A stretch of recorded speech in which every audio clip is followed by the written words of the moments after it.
Good morning, good afternoon. Welcome to our Friday HSM Hangout. My name is Jordan Roberts. I will be your host today. We have Matt Nichols on board. He is one of our top-notch application engineers.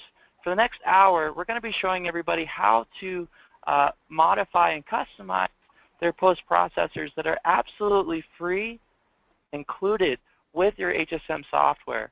So we ship about 100 plus generic post-processors with Inventor HSM, with HSM Works, with Fusion, and you guys can all access those by going to cam.autodesk.com/post or right within the software.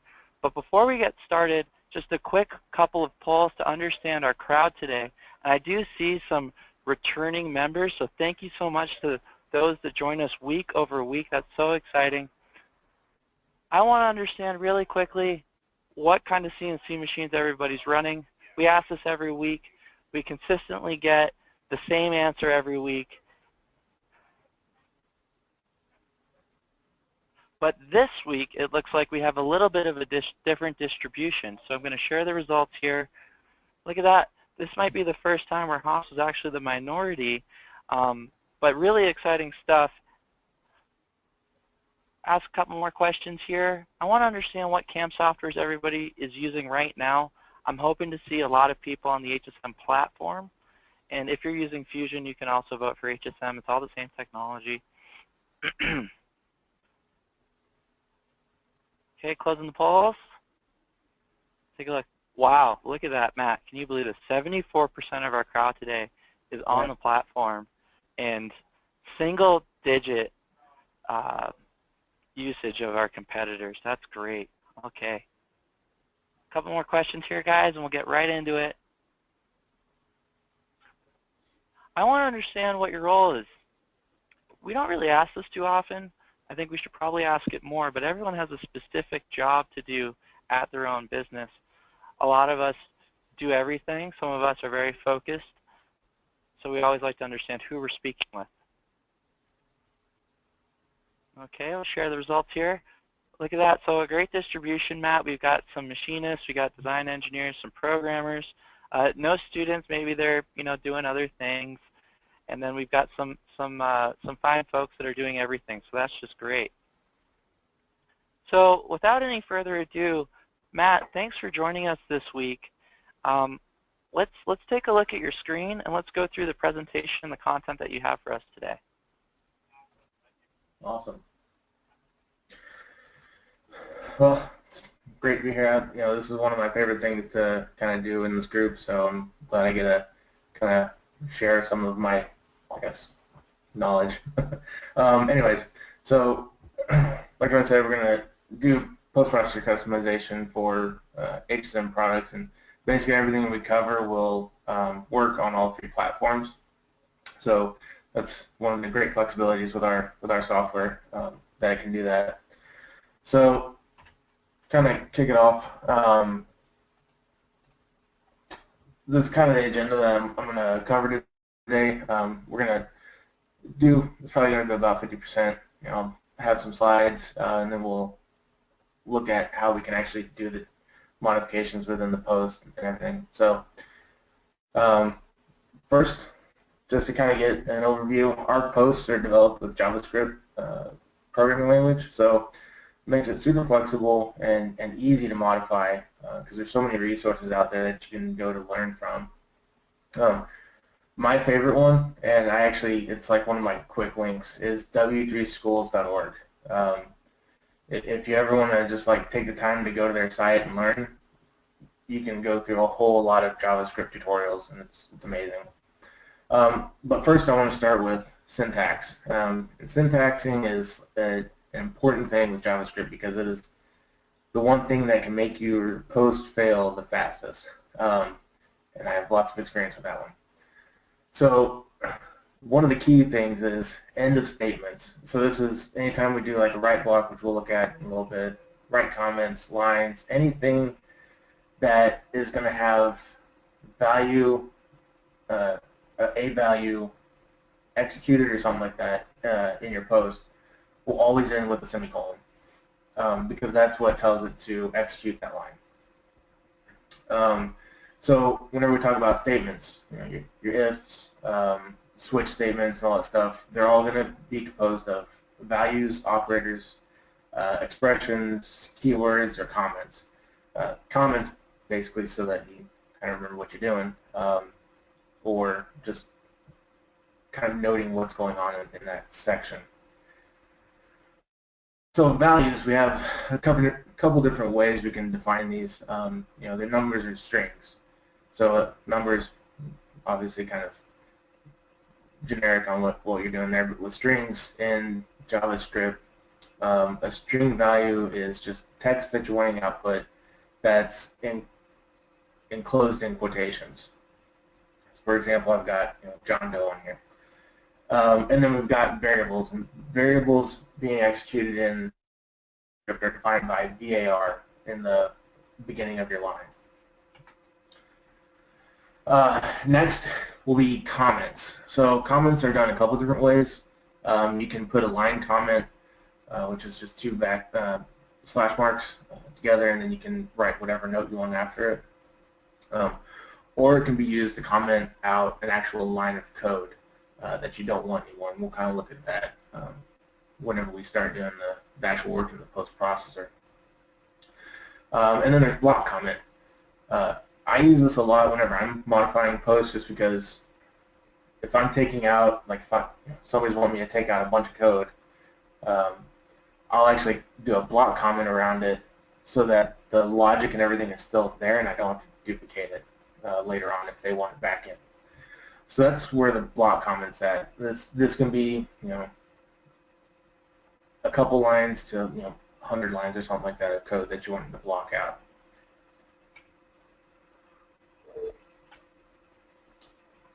Some operators. So the first grouping of operators are base ones that we've all seen.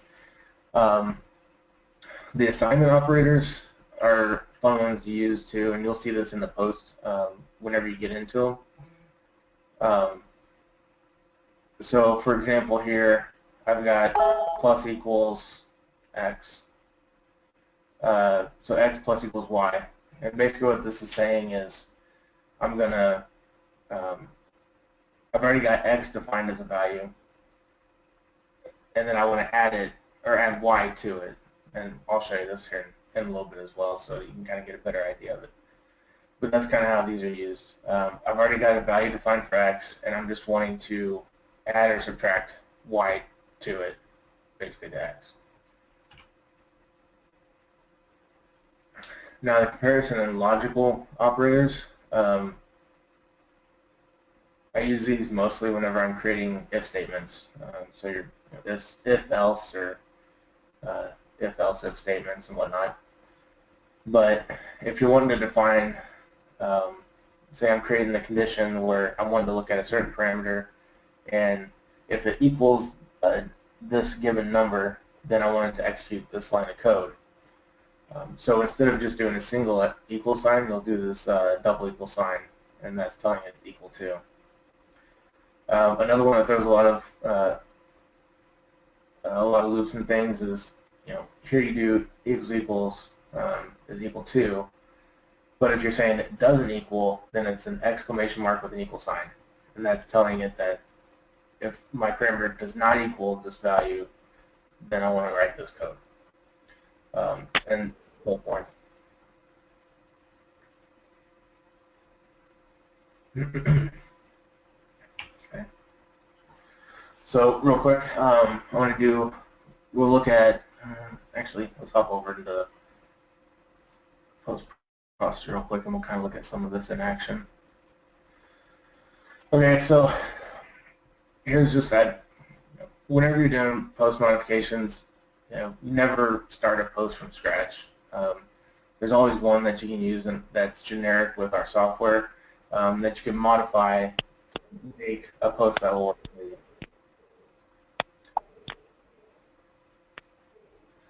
So here I've basically duplicated this one from our host post, and so I gave it different description, and then I changed the long description just to kind of make things fun. But in here, I want to look at first user properties. And I think this is one of the sections that a lot of people don't maybe not know about or don't really know what's going on. So this is user properties section is one that you can use.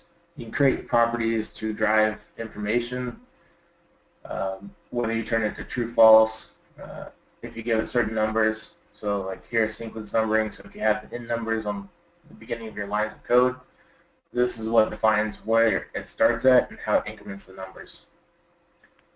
So there's a lot of good information here, but you can also put in your own stuff as well. So that's what we're going to kind of start first. So I talked about values, whether numerical, string. With user properties, you can use values and strings, and you also have the true, false statements as well. Okay, so the one I want to start with is I'm going to actually do a string value here.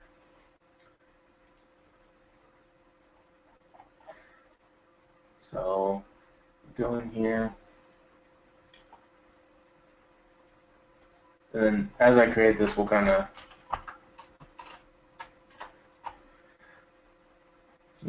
we'll see where it ends up once we get to the actual end of the code. But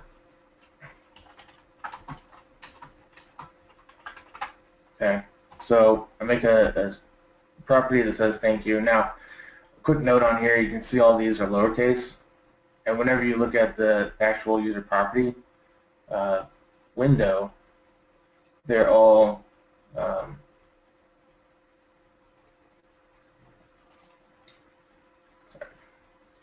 in a certain order. So as you look down, they're alphabetically, and they're all lowercase. Now, notice I haven't saved my actual post yet, so you don't see the property that I made. So the one interesting thing, whenever you're creating user properties, is if you put a capital letter, it actually moves it all the way to the top of the list. So if I go back over here, so I've got my capital, I hit save, go back in here and hit refresh real quick. You can see now that property is now at the top of my list, and I can change that string value to whatever I want it to be. So that's, if you create your own properties and you want them to be accessible, where you can see them all the time instead of having to scroll down, it's a great way to do it. Make a capital letter at the beginning, and it'll throw it automatically at the top. Now, with that, it also will alphabetize them as well, even if you put a capital letter in it. So, whenever you're creating them, kind of think of logical ways of doing it. If you're wanting them in certain orders, if it doesn't matter, then you just throw them in there and they'll be good to go. Okay. So we do that one, and then I'm going to do a fun one just so we can kind of see if anybody's ever seen my my Instagram, they'll kind of understand this one. I have an actual coffee mug that has an if statement for coffee level on it, so I thought it'd be fun to kind of throw this one in, and we'll see how this one goes in a little bit.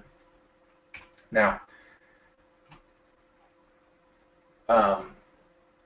one other thing to note in here is if you see on all these different lines, every one of them end with a comma. They obviously have note text afterwards, but they all end with commas.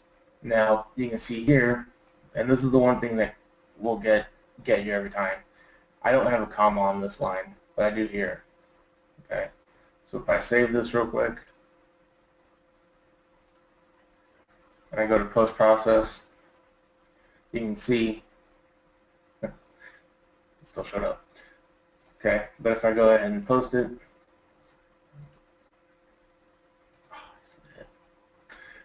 okay, so typically what that would do for me in the past, it would actually error out. But I think because I have this code, this comma here, it doesn't. Anyways, so typically if you don't put a comma there, it would throw an error in your post, and it wouldn't actually show up. So one thing to always remember, and this is what I do, after I make a user property, every time I always put a comma, no matter what. So even here, I have the comma. But that's just a I guess user preference. Okay, so let's go back to PowerPoint. Okay.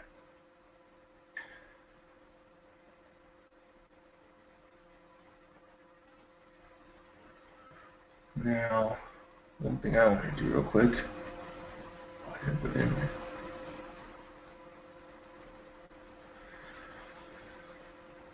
All right, so let's do if statements. So one thing that you use a lot in your post processors will be if statements. So you're kind of looking at different conditions and posting code for those given conditions, or you have another line of code that's going to go to it if it's false. So for example here, I tell you there's two ways to build an if statement in our post processors. There's a long way of doing this if-else block here. Another way that you can do it is, let's say you're defining a variable and you want it to read to a certain parameter. Okay. I've got variable equals my condition, and then this question mark here. So this was on our logical list. We go back here.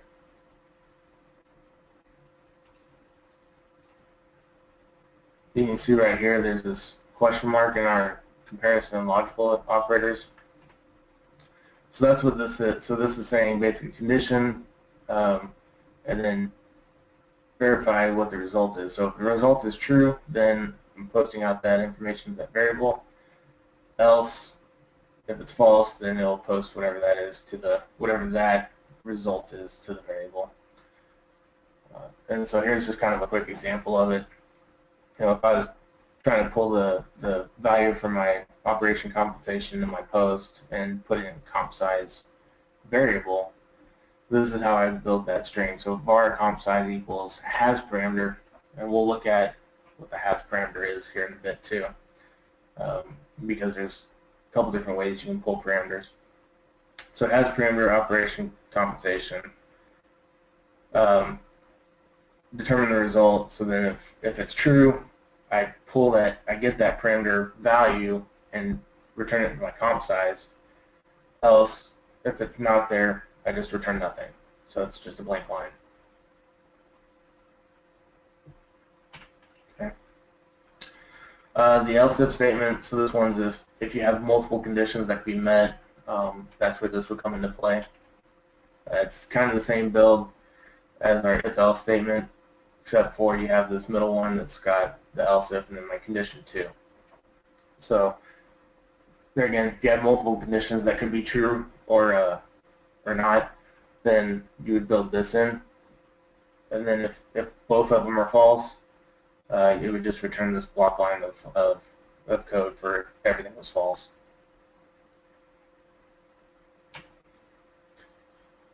Switch statements. The one place you'll see this a lot is whenever you're looking at your drilling cycles, or just your CAN cycles in general, milling, and for coolant. So drilling cycles, and we'll get into this whenever we look at the post, but every drilling cycle is built underneath a switch statement. So you'll see here switch, the expression that we'll look at is cycle type.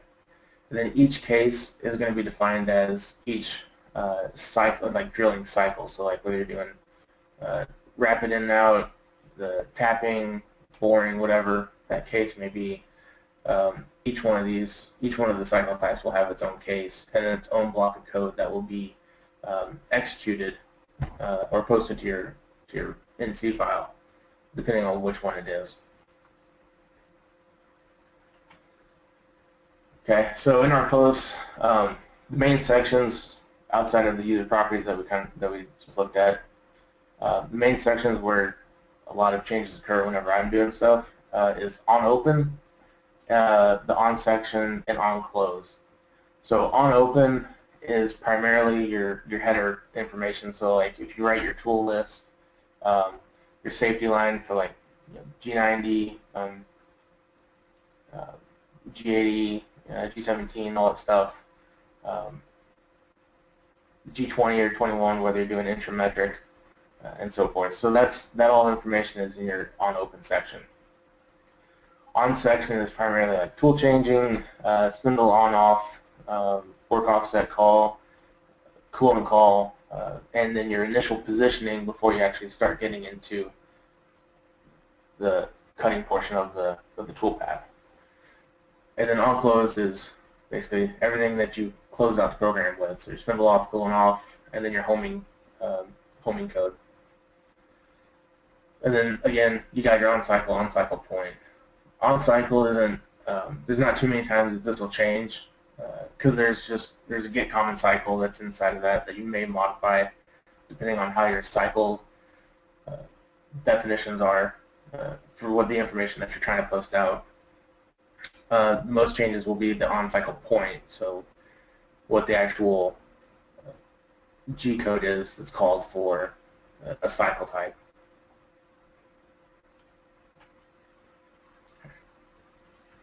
And then each one of these functions or statements, you'll see write block, write comment, or write line. So write block is like the main line of code that you'll see in your post. So if I was to go to looking at this, let's pull this up. So this line right here is driven by write block. And we'll look at kind of how it's constructed too in a minute. But the write block is defined with your in number, whether it's true or false, it built into that, and then your actual G, X, Y, Z, whatever kind of positioning calls you may be using. So that's all going to be write blocks. Write comment is used for calling the name of a toolpath, calling the comment for the actual program. Whatever you may want as a comment for either the operator or just used for reference, that's what you're going to use write comment for. And then write line, typically in the post, it's used for these spaces actually, and then I think, yeah, for basically just these spaces, because it's literally just it writes whatever you put in it. So. Okay. Now, whenever we go to actually call parameters, and we'll get into this in our dump file that we're going to look at here in a minute. Whenever we try to call parameters, there's two different ways that we do it. You do either global parameters or just parameter itself.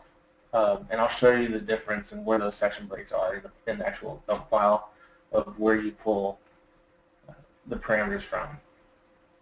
But the global parameters are typically the information that's exported out of, like if you're using Inventor, iProperties, it'll pull out property information of the part. If you have any kind of custom iProperties, it'll pull that information out. And then it also will encompass like your stock dimensions, your part dimensions, and that kind of information.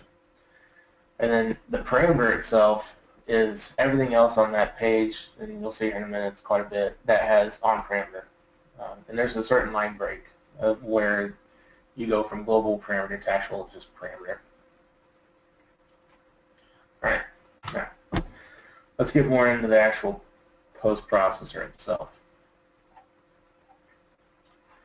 So let's start up here. Oh. So in Notepad++, and this is what I use to do all my post development. I know there's people may use something else, but I find this the easiest thing for me to use. So since I know all of our posts are done in JavaScript, if I define this file as a JavaScript language, I can get this function list over here. And super helpful to be able to do, because if I want to go to a certain section, I can just double click on it and it takes me right to it. Okay. So like I said, typical sections that I'll work on is on open, on section, cycle. Here's the get common cycle that I'll modify as well, and then on cycle point, because this is where your switch statement for the cycle types are defined in. Then you have your on section end, and then on close. Those are the main sections that I work out of for actually modifying the post, because this is where pretty much all the changes will occur. You know, if it's how the tool is called up, how spindle, or where you have spindle speed called up, all that stuff. That's primarily where those take place, and is in those sections. Okay, so let's see. Let's start just making some stuff up so we can see what we're doing. All right. So another question I get a lot about is formats. So with creating formats, there's lots of different variables that you can actually, or not variables, but elements that you can put into how a format is created. So basically, that format is created to take the information out of your post and format it to, you know, decimal size, how many decimal places, how many, the width of it, whether you want to force the decimal, scale it up, whatever it may be. There's different elements that you can actually put in that. And yeah, I did a video on this just the other day, kind of showing it at a glance, but here's kind of some of the different elements that you can put into it. So if we look at this, here's decimals, trim. The trim is nice because whenever you actually post code out, if the decimal place you have set for 4 decimal places, but maybe it's only like 1.5. Trim is set to true by default, so it basically trims all the zeros up to the 1.5, so that's all that posts. So if you absolutely want to have all those decimal places, you can put trim in as false in your format, and it will post out all the decimal places. Here again, trim leads 0. So perfect example here is I've got a decimal of 0.123, and if I turn trim lead 0 to false, I then get my 0 in front of that decimal. So these are the different things that you can do, and I've put a handout in the browser for this webinar. You guys can download, and these are on there for examples or for reference, and some of the operators and all that stuff are on there as well for you to have as reference. I call it my little cheat sheet. Yeah, it's kind of just like a starting point on getting to know kind of some of the things that you can do. All right. Yeah, back to this one. So let's make a format real quick so we can kind of see some of the stuff that's done. So I'm going to basically take this one and I'm just going to copy it down. Okay. And then I'm going to label it example format. So whenever you create the formats, you always have your variable call, and then you say create format, open parenthesis, open curly bracket, and then all your elements will go inside the curly bracket. So we've got decimal places to 4. I want to force the decimal to true. I want to also turn off trim.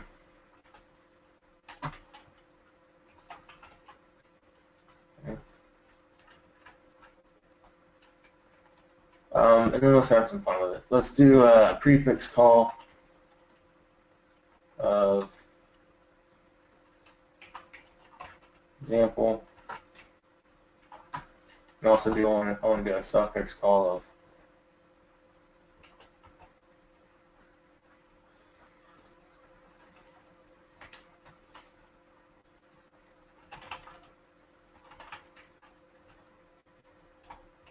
okay.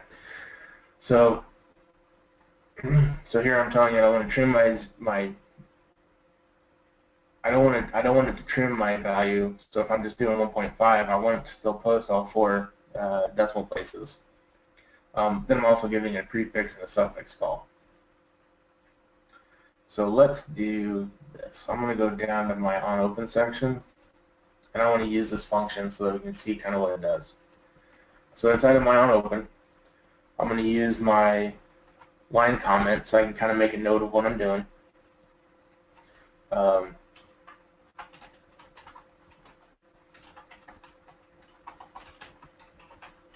Okay, section test format.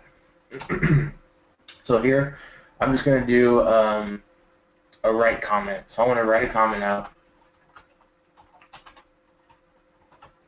and then I want to use that example format. So let's do example. And one thing you always got to remember, watch your casing. So you can see as I type a lowercase e, I get nothing that shows me my example format, right? But as soon as I type in my capital E, example format. So I can arrow down to it and hit tab, and that automatically inserts that in there for me so I don't have to mess up the typing again. Example format.format. And so anytime you're using an actual format call like this, it'll always be the format name or the variable name dot format, so that it knows that that's what it's doing. It's actually formatting the text. And then I'm just going to put 5 in here. I know it's kind of weird to put a number, but hey, it works. Okay, enter down a couple lines, and let's say end section of testing. Save that, and let's just see what we can get in here. So I'm going to go to my actual post folder, post dev webinar.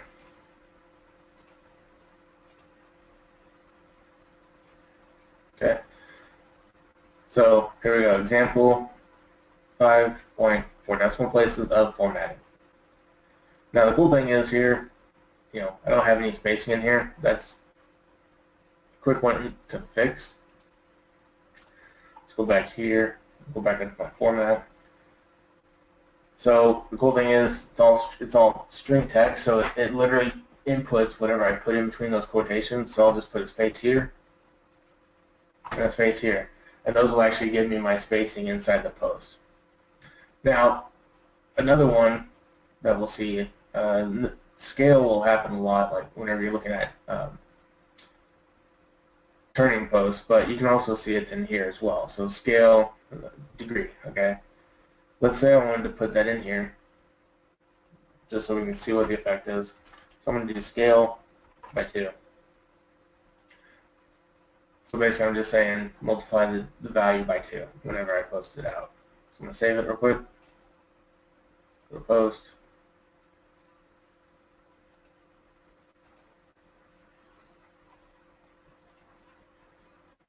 Update it. So now I've got example space 10 of formatting. So here's just kind of an example of how we can use formatting to kind of get information the way we want it. There's lots of different elements that can go into them. So that's one of the great things. It's pretty easy and flexible to get how you want it to post. Another one in here that I didn't talk about was Separator. So I've had this in the past where maybe there's a really old controller that doesn't take decimal points, which is odd, but I've had it a few times. If you put Separator in here, Separator, and then what you'll do is it'll be in my single quote, and you can either do comma, period, or you can literally just do a space. So the space will actually remove the decimal or this, the rest of this completely. Like it won't put any kind of separator in there. It'll just be like empty space, which doesn't work whenever you actually go to post it, because then you got the space in there. But I can show you a way if anybody's trying to do that. We can connect somehow, and I can show you how that can be fixed. But anyway, so separator, I want to go ahead and leave it at decimal point. Okay.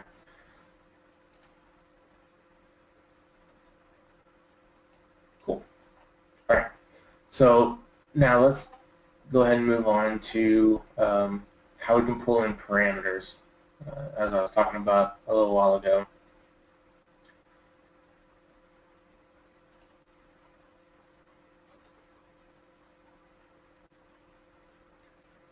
So if I go down to go to the planner real quick. Okay, so if you're wanting to try to find the best way to, or what the actual parameters are and stuff that comes out of HSM, so that you know what to actually pull, there's a post-processor that's called dump.cps that comes standard with all the installs, whether it's HSM Fusion, all of them have it. And whenever you post out to this, it will give you, actually, I don't do that because I know I've got one already. It will give you this information. Okay, so like I said, with Inventor, you get different information. So here I've got all my material information and kind of generic iProperties values from Inventor that come out. And then I've got stock information. And past that, that actually starts my operation. So earlier, whenever I was talking about global parameters, everything that's kind of in this grouping, if you try to pull it, it's going to be listed under global parameter. And if you don't actually put it as global parameter, you just say has parameter, it won't do anything. Like it won't pull the information. I struggled with that for a while on this one and realized, hey, it's got to be under global. So anyways, that's just to note. So then everything else past that, you can use the has parameter call and it'll pull the information.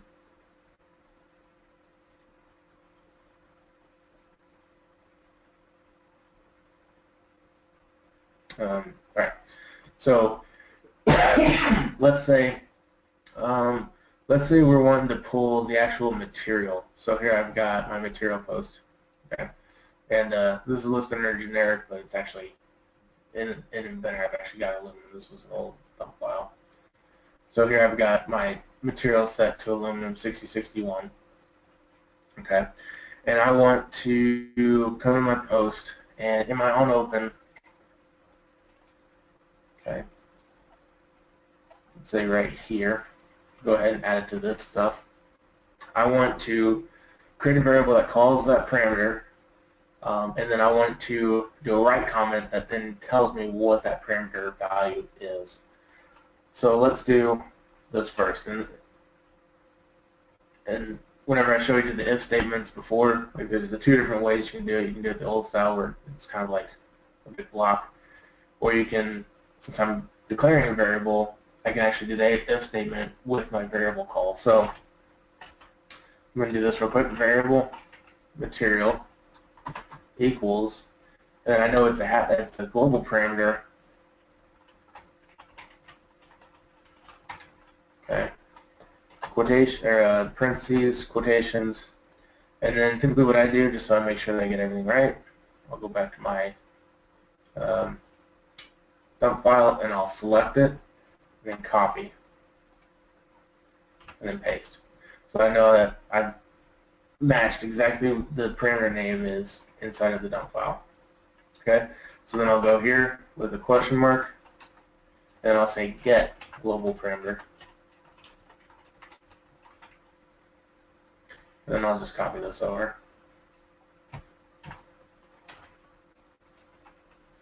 Okay, so I'm saying if it has global parameter Inventor material, then return get global parameter. So basically return the value of it. Else, give me nothing. Okay, so now I've called the variable and I put it in my I've called the parameter, put it in my variable. Now what I want to do is actually put a write comment. Write comment, and here I literally just put material. So I'm just calling my variable in that line.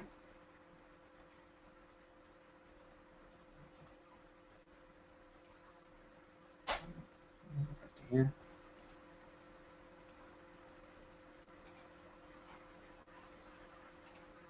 Okay, so now it calls and it prints a comment line of my aluminum material, or my material of my part.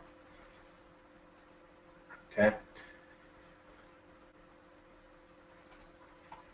So that's how we can do that. And you can do the same thing, like if you wanted to pull in a stock material. An example of being able to do that would be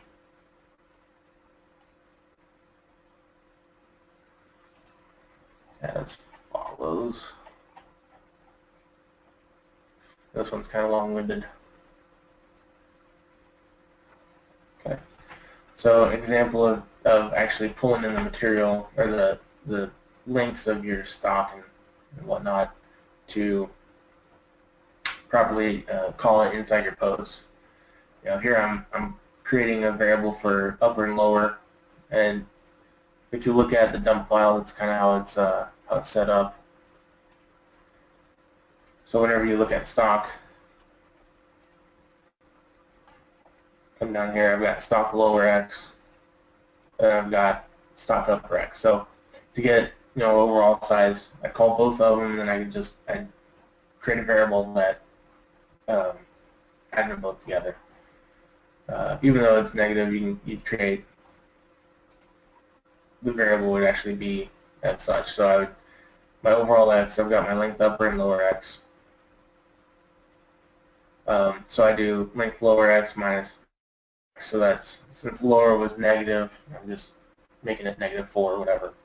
And then I'm multiplying by a negative so I get an actual positive value of what the overall length is of it. So I do that for both X, Y, and Z. Now if I wanted to call it in here, I've got material plus, let's say I want to do X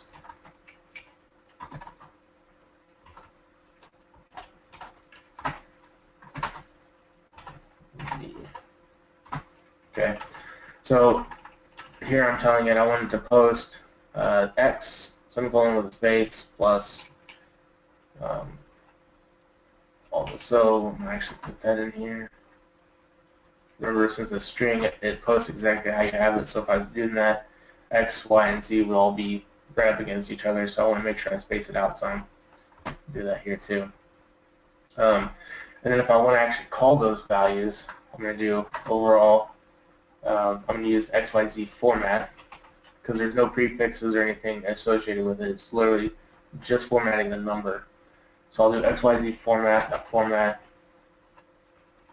and then I can call overall X, and I can just copy and paste this.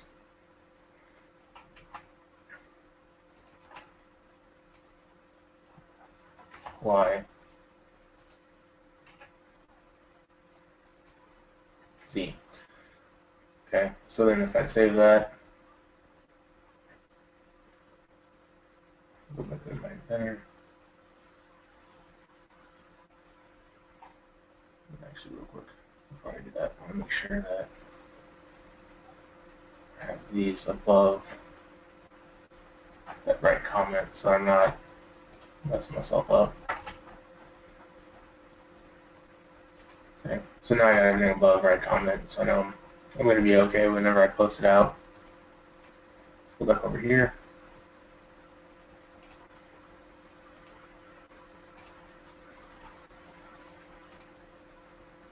So I got my X, Y, and Z values. So that's how we can pull some of that main information in the top of that dump file to actually get more information into our post about our setup.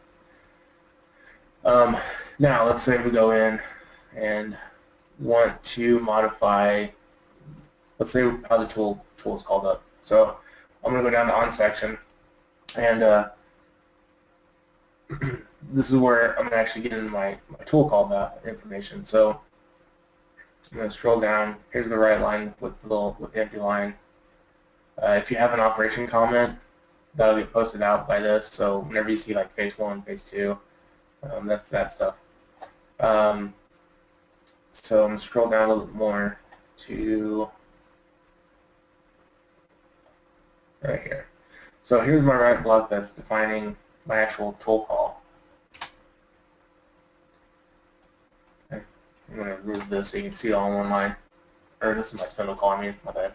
So let's say, I'll go back up here. So I don't want that one in my actual tool call. Here we go. Alright, so now we're at the right one. Alright, so here's my right block, right tool block.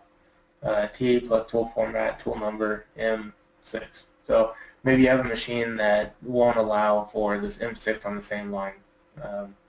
So what I can do is I'll just hit enter here, right block, and then I'll literally just copy this. I'll actually cut it and paste, and then remove this lagging information. So now what this will do is it'll do right tool block, so it'll give me my tool number, and then it'll give me my M6 line after that as well.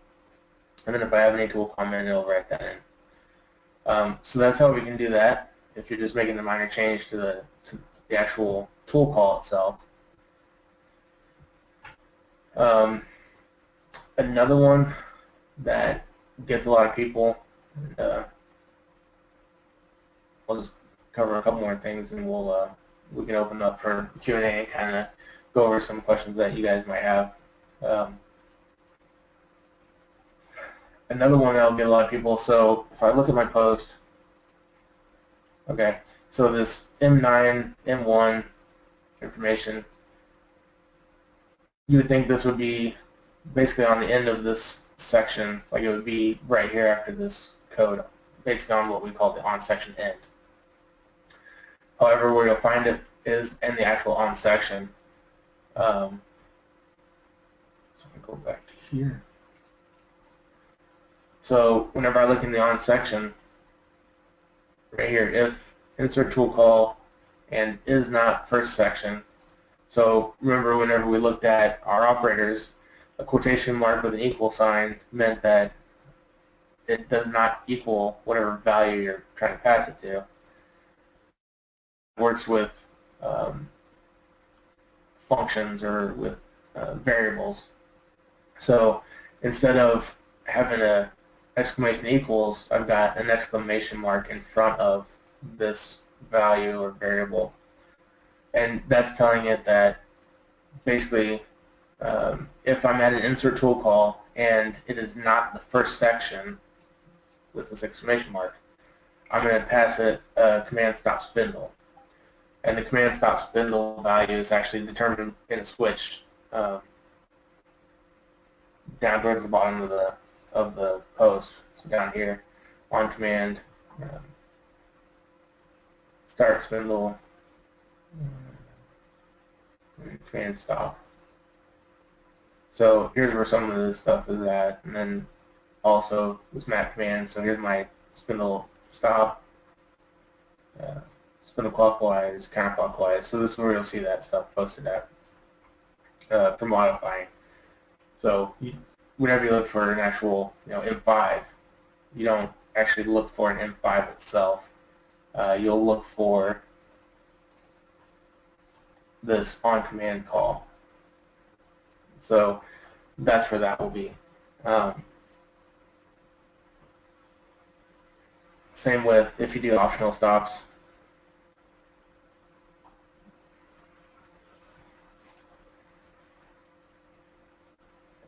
So optional stop will be in the same use case. It'll be in this section as well. And then, yeah, so here's optional stop right here. And then your command cooling off as well. And so notice these are underneath an if statement of insert tool call. So these will only happen whenever there's an insert tool call. So if you have a couple different operations that are in line that use the same tool, this won't get posted out at all. Anything that's underneath this insert tool call. It only happens whenever you do a tool change. All right. Another one, real quick. So I had mentioned the on cycle. So if you're dealing with any kind of cycle types, maybe how a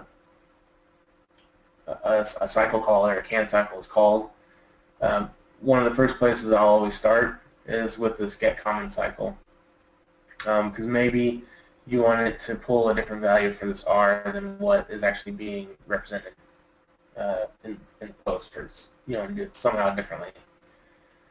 Typically what I do is if I'm doing something separate, I'll always copy the text, and then I'll just create a different get common cycle that does that. So I can do this and just remove that arc value completely out of it.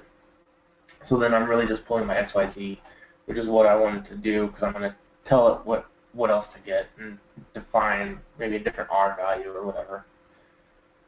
So then if I go down my cycle types here, you can see for drilling, for example, I've got my recurrent modal for 98, my absolute incremental modal for 90, cycle modal for 81, so here's my G81 call.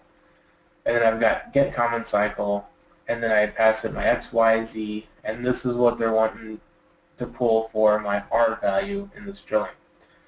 But maybe I just want it to be something, I wanted to call it something else, so I can give it get common cycle 2. I can move this, go over here, and maybe I want R to be, let's look for,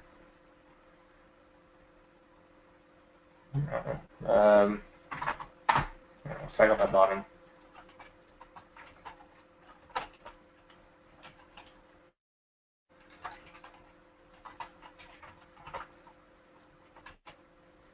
Something like that, so that I can tell it a different value to pull in for as my R value, and I can just have X, Y, Z positions. So this is how you can get around kind of modifying the get common cycles to meet what you need, or the actual cycle call to meet what you're needing. And then on close, real quick, we'll look at this, and then I'm sure there's lots of questions. I haven't actually looked at the panel yet. So anytime you're doing, if you get like G28, but you actually want G3, there's the use the properties section here. But they're always modifying. You can always modify these to how you want them to be. It also kind of goes down in here as well. So if you just look at the post and where information's at, then you can typically find where you need to actually modify it. So if I go down here, I've got G53, G0, Y, or Z0, and then I've got X, and then G53, Y. Okay. So again, follow the post. And drag this over so you can kind of see that in retrospect. So I've got my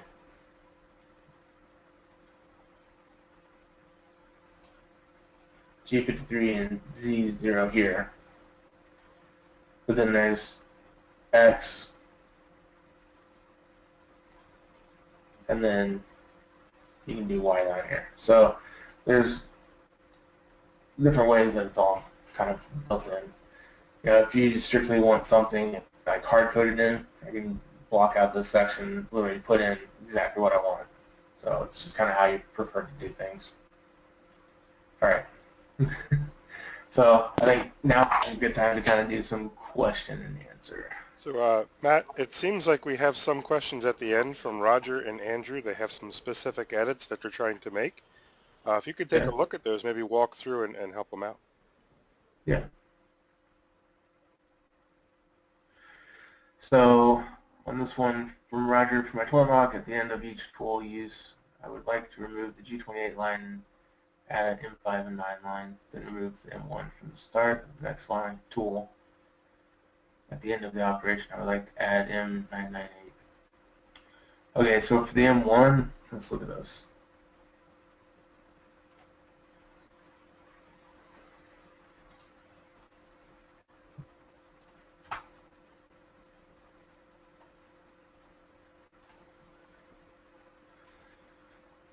Okay, so here again, with user properties, so the M1, optional stop, if you turn this to false, so you can either do it one of two ways. You can do it at the post-process level inside of Inventor or Fusion, whichever one you're using. So if I go back over here, post out,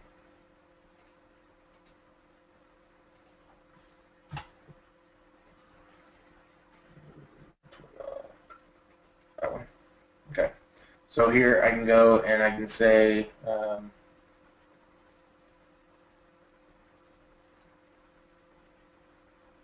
optional stop. There we go. I can turn this to no, and since I've turned it to no, it's what we call like a sticky selection. So anytime I use that post, it'll automatically default to no from now on unless I go and make some kind of change. So that's where you can do the M1 at. Let's see, and then you want to remove the G28 line and add M5, M9 line. Okay, so let's see that one.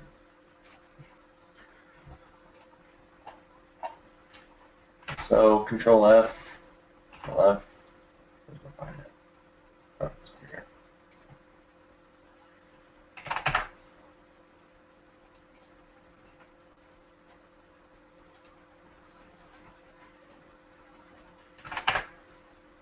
There we go. So let's just take a look at this one.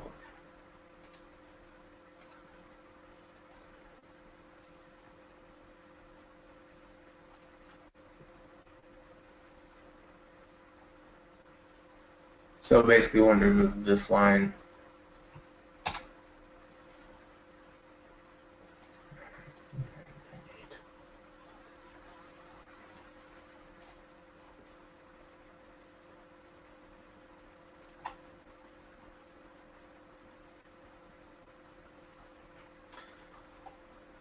Yeah, we can probably go off.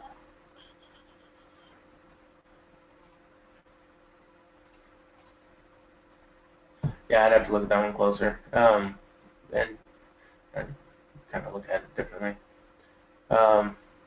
Great. Well, what we can do, Matt, one of these things, because we are at the top of the hour, we will reach back out to anyone that had questions and make sure that either someone directly from the Autodesk corporate team reaches out to that person, or one of our trusted partners within the channel does.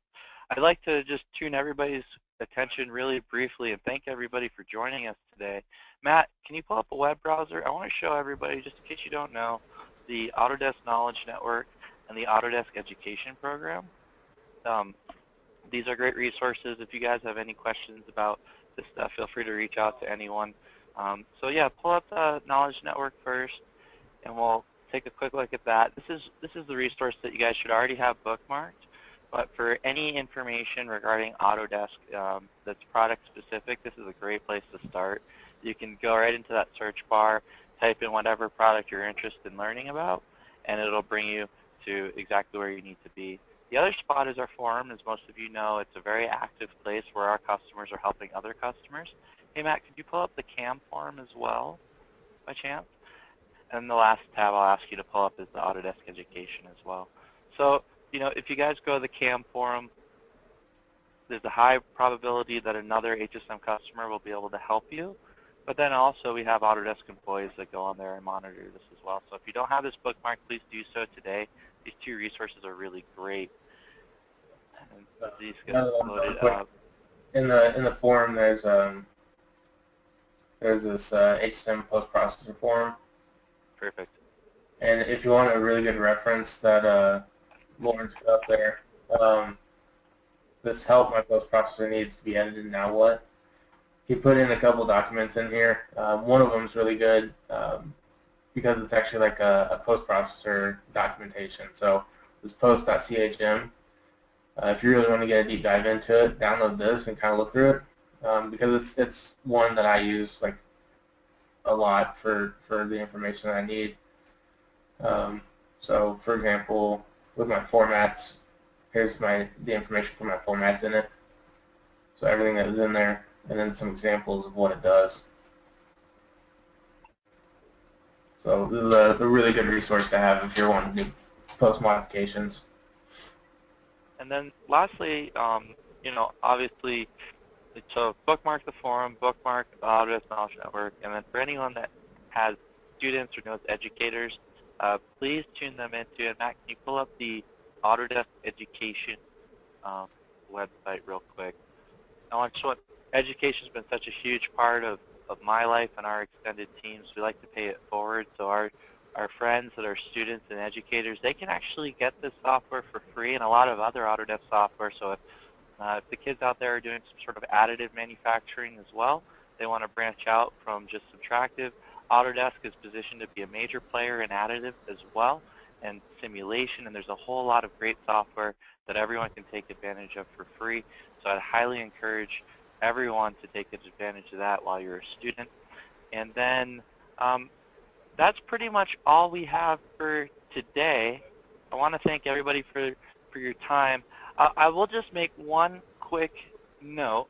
This is and I know this will be recorded, but this is the end of our third quarter, which basically means that if you haven't bought HSM software yet and you've been thinking about it and going back and forth and, should I do this, should I not do this, I'd like to just say a couple of things real quick. First of all, this is a great time to make that purchasing decision, so please get in touch with your channel partners or whoever you're working with to facilitate those. And also, if you have any questions around these post edits and you're trying to get there on your own and you looked at the forum and you're still having issues and you just want to pay to have somebody do it, our channel can also provide that service as well for a small fee. So I hope you've enjoyed your time today. Matt, as always, you're amazing. Thank you for joining us. Wayne, you too. This is a group effort. Is there anything else you'd like to show us real quick before we sign off? Real quick, w3schools.com. If you want to learn JavaScript programming, perfect place to go. Awesome. So yeah, what we can do is when we send out the recording to everybody, we can incorporate some of this helpful stuff. And please don't be a stranger. Shout us out on Instagram. Let us know what you're doing with your HSM software and how we can help out. We're trying to build a community here, and you guys are the most important part of it. So please interact with us, and we'll see everybody next week. Same place, same time, new content. So thanks for joining us, and enjoy the weekend, everybody. Take care. Thanks, everybody. Awesome job, Matt. Thank you, guys.